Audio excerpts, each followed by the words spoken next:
হাত আছে ধরতেও পারে না, ব্রেন আছে কিন্তু ব্রেনে কাজ করে না, ঠিক কি না? তো যে আল্লাহ আমাকে কান দিয়েছে সাথে আবার শোনার ক্ষমতা দিয়েছে, চোখ দিয়েছে সাথে আবার দেখার ক্ষমতা দিয়েছে, হাত দিয়েছে সাথে আবার ধরার ক্ষমতা দিয়েছে, পা দিয়েছে সাথে আবার হাঁটার ক্ষমতা দিয়েছে, ঠিক না?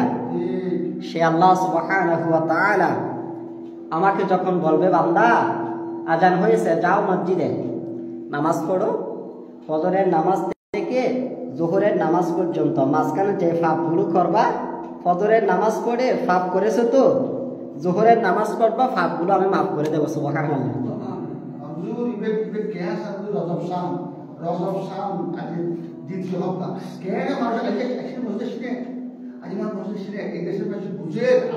জোহরের নামাজ বান্দা আদায় করেছো, তুমি একটু ফাঁপ করে ফেলেছো, আসরের নামাজে এসেছো, তোমার ফাঁপগুলো আমি মিটিয়ে দেবো। সুবহানাল্লাহ।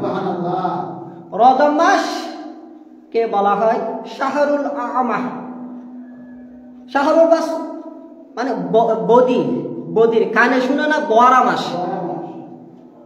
বান্দা ফাঁপ করে এই মাস ফাঁপগুলো শুনে না। সুবহানাল্লাহ। কেন? ও রমজানের মর্যাদার জন্য। এক মাস পরে রমজান আসতেছে, এই রমজানের মর্যাদার ফজিলতের দিকে তাকিয়ে আল্লাহ তাআলা এখন থেকে বান্দাকে পরিষ্কার করতে চাচ্ছে। বান্দা তুমি পরিষ্কার পরিচ্ছন্ন হয়ে যাও, নিসফু শাবান শবে বরাতের রাত আমি তোমাকে সাধারণ ক্ষমা ঘোষণা করে একেবারে পরিষ্কার করে ফেলবো। রমজান মুবারক আমি তোমাকে শুধু রহমত দিয়ে শুধু রহমত দিয়ে শুধু রহমত দিয়ে বেষ্টনী দিয়ে রাখবো। সুবহানাল্লাহ। কিন্তু বান্দা কি করে? আল্লাহকে পাত্তা দেয় না, আল্লাহ রাসূলকে পাত্তা দেয় না। আযান হওয়ার সাথে সাথে মসজিদে আসার ঘোষণা কার? আল্লাহ। তো আল্লাহ তাআলা এই কথাটা কার উপর নাজিল করেছে? যে মুহাম্মদ সাল্লাল্লাহু আলাইহি ওয়াসাল্লামের উপর। আমার উপর তো সরাসরি আল্লাহর কথা আসে নাই। তো আযান হওয়ার সাথে সাথে আল্লাহ যে আমাকে মসজিদে আসার কথা বলেছে, এটা আমি শুনেছি যে কার থেকে? মুহাম্মদ সাল্লাল্লাহু আলাইহি ওয়াসাল্লামের থেকে, ঠিক না? আল্লাহ মুহাম্মদ সাল্লাল্লাহু আলাইহি ওয়াসাল্লামকে এই কোরআনের মাধ্যমে জানিয়ে দিয়েছে, মুহাম্মদ সাল্লাল্লাহু আলাইহি ওয়াসাল্লাম আমাদেরকে জানিয়ে দিয়েছে, ঠিক না? তাহলে আমি আযান দেওয়ার সাথে সাথে মসজিদে আসতেছি না মানে আমি আল্লাহকে মানতেছি না, রাসূলকেও মানতেছি না, ঠিক না?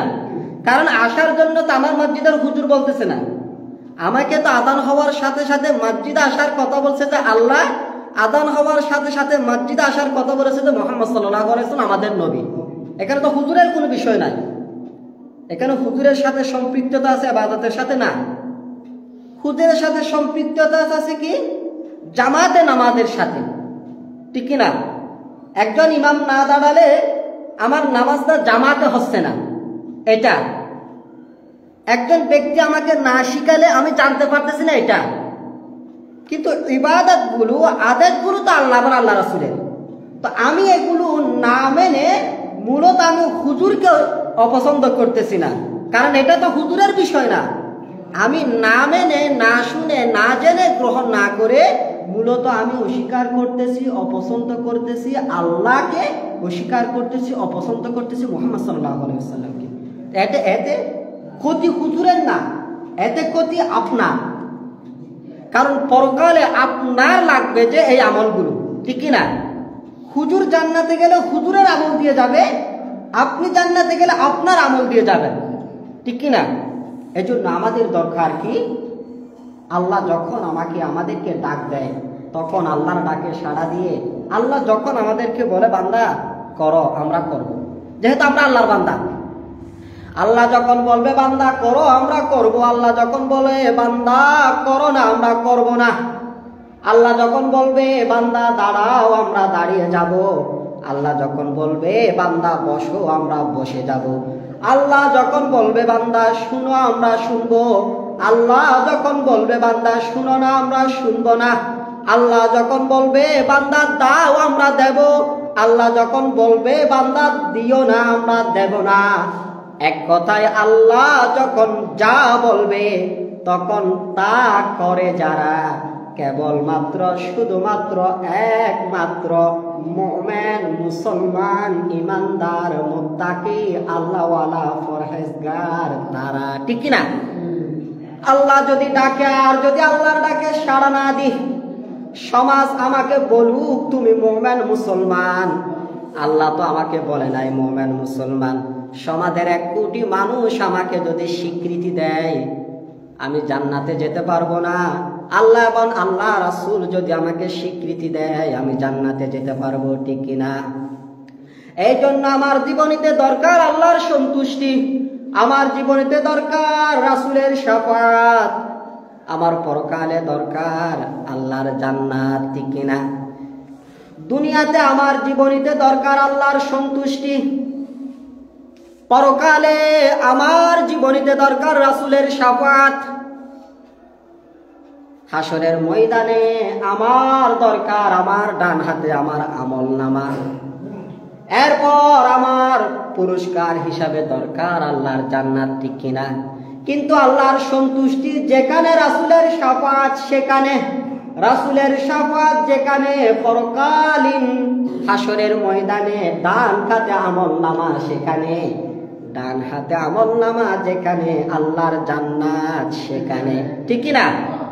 দুনিয়াতে আল্লাহর আদেশগুলো মেনে রাসূলের তরিকা অনুযায়ী জীবনকে গড়ে যদি আল্লাহকে সন্তুষ্ট করতে পারি, পরকালীন জীবনে রাসূলের শাফাত পাবো।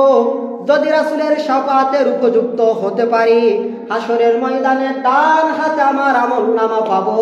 হাসরের ময়দানে যদি ডান হাতে আমলনামা পাই, আমি চির সুখের জায়গা জান্নাতে যেতে পারবো, ঠিক কিনা? অন্যথায় আমার জন্য সম্ভব নয়। সম্মানিত মুসল্লিয়ানে কিরাম, আজ আমরা জানার চেষ্টা করব মা বাবা কি। মা বাবা, মা বাবা এটা আমরা জানতে পারবো। আমাদের মা বাবা আছে না নাই? ছিল না? ছিল না। এখন অনেকের মা বাবা নাই। যাদের মা বাবা নাই তারা জানতে পারে, তারা বুঝতে পারে মা কত বড় সম্পদ ছিল, বাবা কত বড় সম্পদ ছিল, ঠিক কিনা? মা বাবা, মা এটা মা, বাবা এটা বাবা। মায়ের জন্য আলাদা কোনো ব্যাখ্যার দরকার নাই, বাবার জন্য আলাদা কোনো ব্যাখ্যার দরকার নাই, মায়ের জন্য আলাদা কোনো ওয়াজের দরকার নাই, বাবার জন্য আলাদা কোনো ওয়াজের দরকার নাই। মসজিদের হুজুরের নিকট থেকে মায়ের ওয়াজ শোনার দরকার নাই, মসজিদের হুজুরের নিকট থেকে বাবার ওয়াজ করার দরকার নাই। যাদের মা নাই তাদের কাছে যান, তারা অশিক্ষিত হলেও আপনাকে বোঝাতে পারবে মা কে ছিল। যাদের বাবা নাই তাদেরকে জিজ্ঞেস করেন, তারা অশিক্ষিত হলেও হুজুর না হলেও তারা বুঝাতে পারবে আপনাকে বাবা কি ছিল, ঠিক কিনা? মা মা, বাবা বাবা। কিন্তু দুঃখজনক হলো সত্য, আমরা এমনই অনেক আল্লাহর বান্দা আছি, আমরা আমাদের মার সাথে ভালো আচরণ করি না, আমাদের বাবার সাথে ভালো আচরণ করি না, ঠিক কিনা? মা এটা মা, বাবা এটা বাবা। আমার জন্য আমার সন্তান যেমন, আমার মা বাবার জন্য আমিও ঠিক তেমন। আপনার জন্য আপনার সন্তান যেমন, আপনিও আপনার মা বাবার জন্য ঠিক তেমন। আজ আপনি যেমন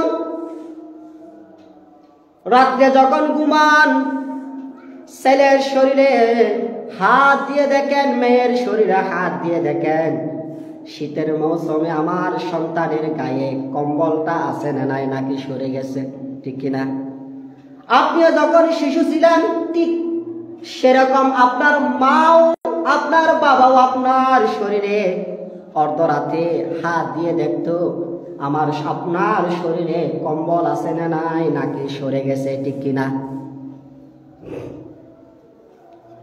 আপনি যেমন অসুস্থ হলে, আপনার সন্তান অসুস্থ হলে যেমন আপনি টাকা থাক বা না থাক দাঁড় করে হলেও আপনি যেমন ডাক্তারের কাছে নিয়ে যাওয়ার জন্য হাজারো চেষ্টা করেন, আপনি যখন অসুস্থ ছিলেন তখন আপনার মা বাবা আপনাকে ডাক্তারের কাছে নেওয়া যাওয়ার জন্য হাজারো চেষ্টা করেছিল, ঠিক কিনা?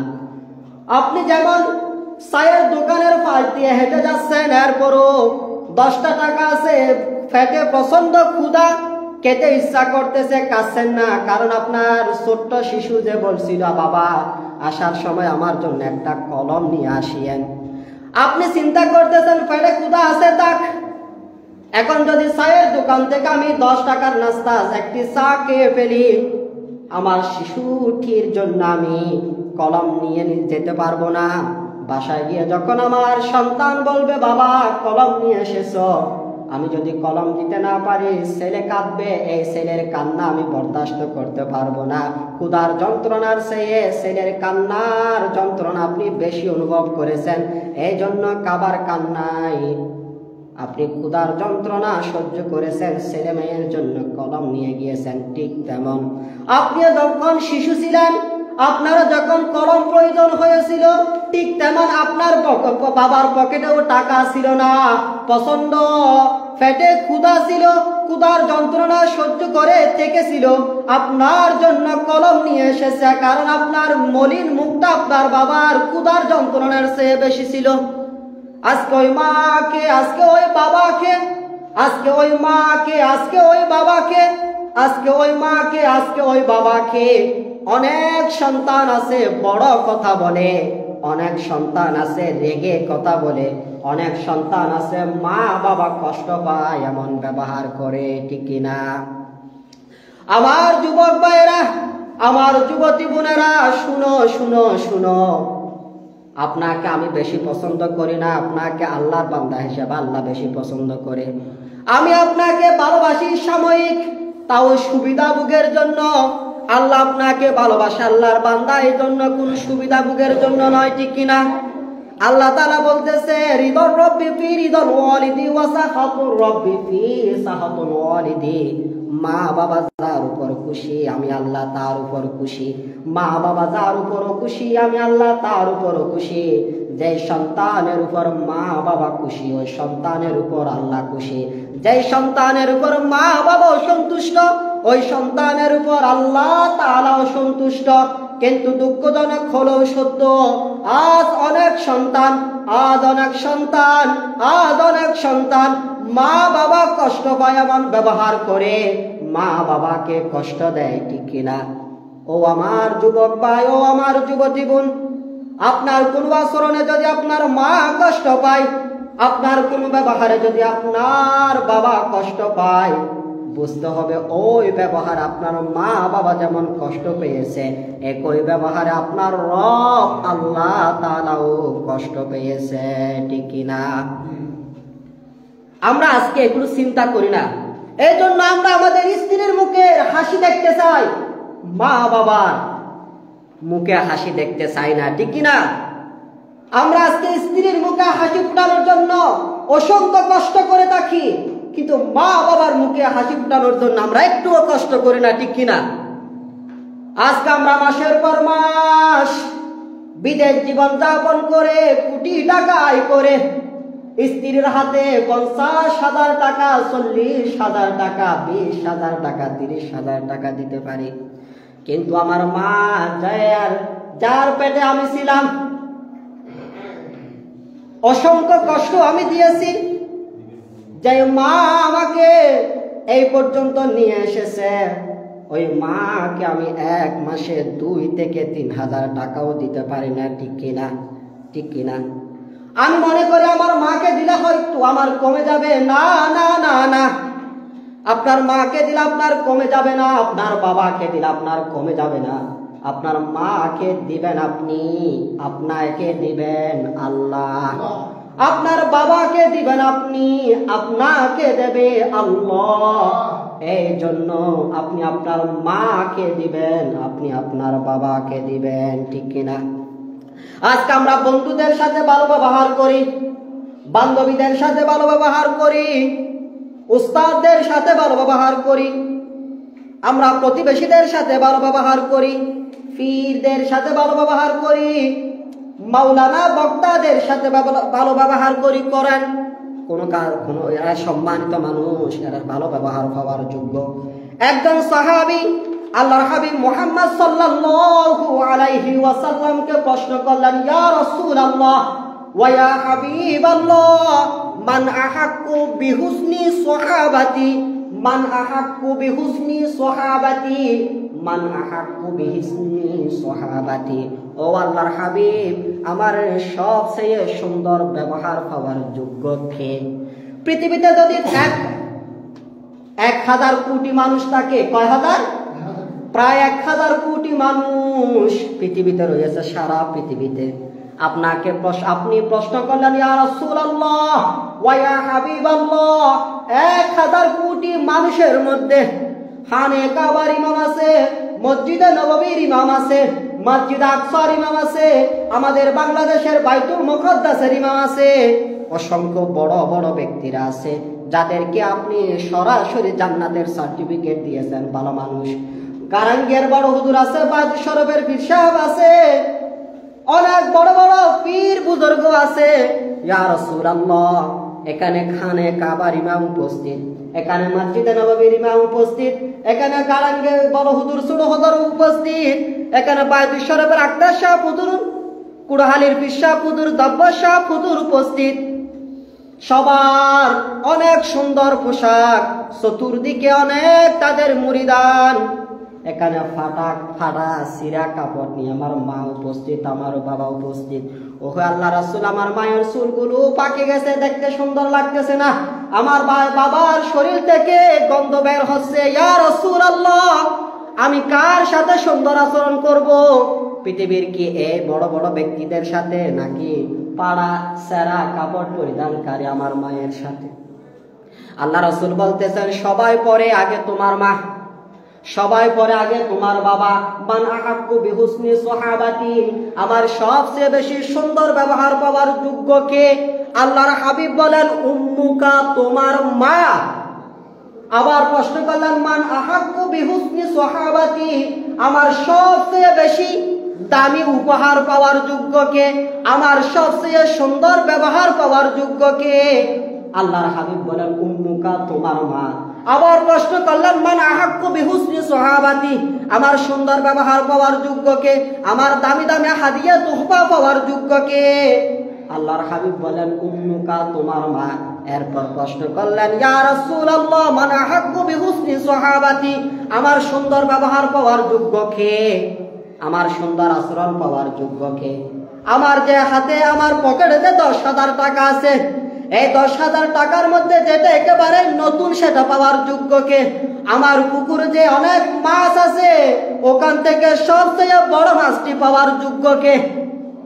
আমি যে 114টি সূরা সবগুলো মুখস্থ পারি, এখান থেকে সবচেয়ে সুন্দর করে তেলাওয়াত করতে পারি, সেটি শোনার যোগ্য কে?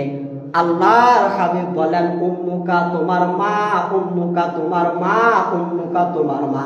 এরপর বললেন, আবুকা, তোমার বাবা। সুবহানাল্লাহ। আমার পকেটের কসকসে সুন্দর নতুন চমৎকার 1,000 টাকার নোটটা পাওয়ার যোগ্য আমার মা, আমার বাবা। আমার জবানের সবচেয়ে সুন্দর ব্যবহারটা পাওয়ার যোগ্য আমার মা, আমার বাবা। আমার কাছে যা আছে সবচেয়ে দামি যেটি, সুন্দর যেটি, উত্তম যেটি, আকর্ষণীয় যেটি, সেটি পাওয়ার যোগ্য আমার মা, সেটি পাওয়ার যোগ্য আমার বাবা। আল্লাহ রাসূলের কথা। আজকে দেখা যায় আমার অনেক যুবক ভাইয়েরা মাকে কষ্ট দেয়, বাবাকে কষ্ট দেয়, মাকে কষ্ট দেয়, বাবাকে কষ্ট দেয়, মাকে কষ্ট দেয়, বাবাকে কষ্ট দেয়, ঠিক কিনা? মাকে বলে, আগে অনেক দিয়েছি, যা দিয়েছি তাও নিয়ে নেব, আর দেব না। বাবাকে বলে, বহুদিন অনেক দিয়েছি, যা দিয়েছি তাও দিয়ে দাও, এখন থেকে একটুও দেব না। আমার ভাই, শুনে রাখো, তোমার কপাল খারাপ হয়ে গিয়েছে, তোমার কপাল পুড়ে গিয়েছে, তুমি মরতে দেরি, দোজখে যেতে দেরি হবে না, ঠিক কিনা? তাহলে আমার সবচেয়ে বেশি আকর্ষণীয় যেটি, সেটি পাওয়ার যোগ্য আমার মসজিদের হুজুর নাকি আমার মা? আমার মা। আমার সবচেয়ে বেশি আকর্ষণীয় আমার গাছের ফল, যেটি একেবারে আকর্ষণীয়, সেটা পাওয়ার যোগ্য আমার পাশের মসজিদ নয়, আমার পাশের মসজিদের ইমাম নয়, আমার পীর নয়, আমার কেউ নয়, একজন তিনি আমার মা, একজন তিনি আমার বাবা, ঠিক কিনা? আল্লাহু আকবার। সম্মানিত মুসল্লিয়ানে কিরাম, আল্লাহর হাবিব মুহাম্মদ সাল্লাল্লাহু আলাইহি ওয়াসাল্লাম এভাবে আলোচনা করতেছেন। আলোচনার ফাঁকে সাহাবায়ে কিরাম রাদিয়াল্লাহু তাআলা আনহুম আজমাইনদের নিয়ে বললেন, রাগিমা আনফুন, রাগিমা আনফুন, রাগিমা আনফুন। সে ধ্বংস হয়ে গিয়েছে, সে ধ্বংস হয়ে গিয়েছে, সে ধ্বংস হয়ে গিয়েছে। তার দুনিয়াও শেষ, তার আখিরাতও শেষ, তার দুনিয়াও শেষ, তার আখিরাতও শেষ, তার দুনিয়াও শেষ, তার আখিরাতও শেষ। এভাবে তিনবার কথা বলেন, রাগিমা আনফুন, রাগিমা আনফুন, রাগিমা আনফুন। তার জীবনীটা শেষ, তার উপর আল্লাহ সন্তুষ্ট, তার উপর সমস্ত নবী রাসূলরাও অসন্তুষ্ট, তার উপর সমস্ত আসমানি কিতাবের ইবারতগুলো অসন্তুষ্ট, তার উপর পৃথিবীর সমস্ত সাহাবার অসন্তুষ্ট, সকল তাবির অসন্তুষ্ট, সকল পীর বুজুর্গ অসন্তুষ্ট, সকল ভালো মানুষের অসন্তুষ্ট, সকল ইমানদারের অসন্তুষ্ট। আল্লাহ হাবিব বলতেছে যে রাগিমা আনফুন, এক কথাটা তিনবার বললেন সাহাবাদের নিয়ে। তখন সাহাবারা প্রশ্ন করলেন, ইয়া রাসূলুল্লাহ, কিলা মান ইয়া রাসূলুল্লাহ, হে আল্লাহ রাসূল, কার উপর আল্লাহ সন্তুষ্ট, কার উপর সমস্ত নবীর সন্তুষ্ট, কার উপর সমস্ত ফেরেশতারাও সন্তুষ্ট, কার জন্য জাহান্নাম ওয়াজিব হয়ে গিয়েছে, কে জান্নাতে যেতে পারবে না, কে রাসূলের শাফাত পাবে না, কার উপর সমস্ত সাহাবারও সন্তুষ্ট, কার উপর সমস্ত নবী রাসূলেরা, পীর বুজুর্গেরা, সকল আলেম ওলামারা অসন্তুষ্ট, সে কে? এখন আল্লাহর হাবিব বলতেছে যে মান আদরাকা আবাওয়াইহি ইনদাল কিবারি আহাদাহুমা আও কিলাইহিমা ফালাম ইয়াদখুলিল জান্নাহ। যে ব্যক্তিটি তার মাকে অথবা বাবাকে পেয়েছে বিদ্যা অবস্থায়, বুড়াবুড়ি অবস্থায়, দুইজনকে অথবা একজনকে, ফালাম ইয়াদখুলিল জান্নাহ, অথচ জান্নাত কামাই করতে পারে নাই, ওই ব্যক্তির উপর আমি আল্লাহ অসন্তুষ্ট, রাসূলের অসন্তুষ্ট, সকল আসমানি কিতাব অসন্তুষ্ট, সকল সাহাবীর অসন্তুষ্ট, সকল তাবিঈর অসন্তুষ্ট, সকল আলেমের অসন্তুষ্ট, সকল ইমানদারের অসন্তুষ্ট, সকল পীর বুজুর্গের অসন্তুষ্ট। কার উপর? যে ব্যক্তি তার মাকে জীবিত অবস্থায় পেয়েছে অথচ জান্নাত আদায় করতে পারে নাই, যে ব্যক্তি তার বাবাকে পেয়েছেন অথচ জান্নাত আদায় করতে পারে নাই, ওই ব্যক্তির উপর আমি আল্লাহ সন্তুষ্ট, ওই ব্যক্তির উপর সব নিয়ে ওই ব্যক্তি তার জীবনতে সব কিছু থেকে বঞ্চিত। এখন আমরা যারা, আমরা কি আজকে নিজে নিজে শক্ত একটা সিদ্ধান্ত নিতে পারি না? আমরা কি শক্ত একটা সিদ্ধান্ত নিতে পারি না? যাদের মা আছে, যাদের বাবা আছে, কষ্ট দিয়েছে, মাপ চেয়ে নেব, এই সিদ্ধান্তটা কি নিতে পারি না? কারণ আপনি যদি অহংকার করে মাপ না চান, ক্ষতি আপনার। আজকে একজন মানুষ পৃথিবী থেকে বিদায় গ্রহণ করছে না, উনি আর আসবে? ওনার আর চাকরির টাকা গেলে ওনার কবরে যাবে, খাবে কে? ওনার ছেলে মেয়েরা, ওনার স্ত্রী, ঠিক না ভাই বন্ধুরা? হয়তো 7 দিনের দিন অথবা 40 দিনের দিন আপনার একটু দাওয়াত খাবেন, খাবেন, কিন্তু ওনার জীবনীতে কি হলো? ওনার এখন থেকে উনি পাবে যে কি? নিয়ে গেছে যা পাবে যে তা, ঠিক না? নিয়ে গেছে যা পাবে যে তা। তো আমরা কি আমাদের মা বাবা যাদের জীবিত আছে, আমরা কি আজকে বাসায় গিয়ে আমার ওই মাকে বলতে পারি না, মা হয়তো আমার আচরণে কোনোদিন কষ্ট পেয়েছেন, আল্লাহর ওয়াস্তে আল্লাহর দিকে তাকিয়ে মা আমাকে ক্ষমা করে দিন, বাবা আমাকে ক্ষমা করে দিন। যতক্ষণ মা বলবে না, যতক্ষণ বাবা বলবে না, ততক্ষণ মা বাবার পা হাতে ধরা থেকে ছেড়ে দেব না। এরকম মায়ের ভালোবাসা, মাকে ভালোবাসি, আল্লাহকে ভালোবাসি, আল্লাহকে রাসূলকে ভালোবাসি, ইমানকে ভালোবাসি, কোরআনকে ভালোবাসি, মসজিদ মাদ্রাসাকে ভালোবাসি, পরকালে জান্নাতকে ভালোবাসি। এরকম কি আমরা কেউ নাই? মাকে গিয়ে বলতে পারবো মা আমাকে ক্ষমা করে দিন, বাবাকে গিয়ে বলতে পারবো বাবা আমাকে ক্ষমা করে দিন? কারণ আপনার মা, আপনার বাবা যদি আপনার উপর অসন্তুষ্ট থাকে, জান্নাত আপনার উপর হারাম, জাহান্নাম আপনার উপর ওয়াজিব, আল্লাহ আপনার উপর অসন্তুষ্ট, রাসূলের শাফাত অনেক দূরের কথা। এখানে ওয়াহাবি হন আর সুন্নি হন, কোনো কাজে আসবে না, কোনো কাজে আসবে না। কোরআন শরীফের কথা। কিসের কথা? কোরআনের কথা। এই জন্য আমি বলবো, যারা মাকে কষ্ট দিচ্ছি, যারা বাবাকে কষ্ট দিচ্ছি, যারা মাকে বলতেছে অনেকদিন দিয়েছে আর দেবো না, যারা বাবাকে বলতেছে অনেকদিন দিয়েছে আর দেবো না, যা ইচ্ছে তা করো, পারলে বদুয়া দিয়ে জ্বালিয়ে দাও, আপনি আবেগে বলতেছেন আর কি, কিন্তু আপনার জিন্দেগি শেষ, আপনার জিন্দেগি শেষ, আপনার জিন্দেগি শেষ। আল্লাহর হাবিব মুহাম্মদ সাল্লাল্লাহু আলাইহি ওয়াসাল্লাম কে প্রশ্ন করলেন, মা হাক্কুল ওয়ালিদাইনি আলা ওয়ালাদিহিমা। ও আল্লাহর হাবিব, ও আল্লাহর হাবিব, মা বাবা দুই জনের মধ্যে কাকে বেশি ভালোবাসবো? কাকে বেশি ভালোবাসবো? কাকে বেশি ভালোবাসবো? গোটা দুনিয়ার মানুষদের মধ্যে তো মা বাবাকে ভালোবাসবো এক নম্বরে, কিন্তু মা বাবা দুইজনের মধ্যে কাকে বেশি ভালোবাসবো? দুইজনকে কি সমান বাসবো নাকি একজনকে একটু বেশি বাসবো? পৃথিবীর যদি 1000 কোটি মানুষ থাকে, 1000 কোটির মানুষের মধ্যে মা বাবা আলাদা সন্তানের জন্য, ঠিক কিনা? সব 3 নাম্বার থেকে সিরিয়ালে, মা বাবা 1 নম্বর 2 নম্বরে, ঠিক কিনা? এই মা বাবা দুইজনের মধ্যে কাকে বেশি ভালোবাসবো? তখন আল্লাহর হাবিব বললেন, হুমা জান্নাতুকা ওয়া নারুকা। দুইজনে তোমার জন্য জান্নাত, দুইজনে তোমার জন্য জাহান্নাম। তুমি ভেবে দেখো, কাকে সন্তুষ্ট করে জান্নাতে জাহান্নামে যেতে চাচ্ছ, কাকে সন্তুষ্ট করে জান্নাতে যেতে যাচ্ছ? দুইজনের একজনও যদি অসন্তুষ্ট হয় তোমার উপর জাহান্নাম ওয়াজিব, দুইজনের একজনও যদি অসন্তুষ্ট হয় তোমার জন্য জাহান্নাম ওয়াজিব। তোমাকে জান্নাতে যেতে হলে দুইজনকেই খুশি করতে হবে, দুইজনকেই খুশি করতে হবে। এগুলো তো আল্লাহর হাবিবের কথা। আল্লাহ তাআলা বললেন, ওয়ালা তানহারহুমা, মা বাবার সুখের দিকে তাকিয়ে বুক ফুলিয়ে একটাও দমক দিয়ে কথা বলার অধিকার আমি তোমাকে দিই নাই। আল্লাহর কথা। ওয়াকুল্লাহুমা, এরপর আল্লাহর হাবিব মুহাম্মদ আল্লাহ তাআলা বলতেছে যে ফালা তাকুল্লাহুমা উফিন, মা বাবার কোনো আচরণ দেখে তুমিও কষ্ট পেতে পারবে না। মা বাবা তোমাকে মারতে মারতে মেরে ফেললো, মরে যাবা, এরপরও উফটা বলতে পারবা না। মা বাবা ঘর থেকে বের করে দিলে বের হয়ে যাবা, এরপরও উফ বলতে পারবা না, চেহারা মলিন করতে পারবা না। যদি নিজেকে ইমানদার দাবি করো, যদি নিজেকে মুমিন দাবি করো, যদি নিজেকে মুসলমান দাবি করো, মা বাবা ঘর থেকে বের করে দিলে বের হয়ে যাবে, সম্পদ না দিলে সম্পদ না নেবে, মারলে মার খাবে, গালি দিলে গালি শুনবে। এরপরও মা বাবা কষ্ট পায় এমন একটা আচরণ করা যাবে না। মা বাবার সামনে বসে চেহারাটাও কালো করা যাবে না।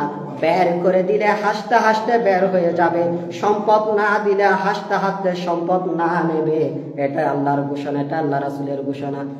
তাই এটা এত কঠিন কথা কেন বলেন? এই জন্য বলেন, কোনো মা কোনো বাবা সন্তানকে বের করে দেয় না। এই মহব্বতটা মা বাবার হৃদয়ে আল্লাহ দিয়ে দিয়েছে, এই জন্য কঠিন কথা বলছে আল্লাহ। কখনো কোনো মা সন্তানকে বের করে দেবে? কোন সন্তান মা বাবাকে সন্তানদেরকে বের করে দেয়? যদি মা বাবা সন্তানদেরকে বের করে দিত, আপনাদেরও তো আমাদেরও তো মা বাবা আছে, আজকে আমরা এখানে দাঁড়িয়ে থাকতে পারতাম? আমরা আগে পৃথিবীতে কোনো দেশে চলে যেতাম অথবা মরে যেতাম না?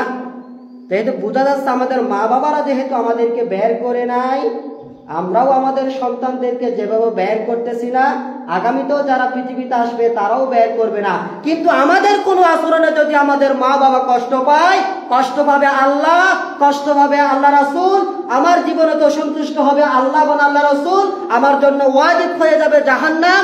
এত হুজুরেরা দোয়া করলেও আমি জাহান্নামে যাব, এত হুজুরেরা দাওয়াত করলেও আমি জাহান্নামে যাব, এত আমার জন্য পৃথিবীর সবাই যদি দোয়া করে আর আমার মা বাবা যদি আমার উপর অসন্তুষ্ট থাকে, আমার জন্য জাহান্নাম, আমার জন্য জাহান্নাম, আমার জন্য জাহান্নাম।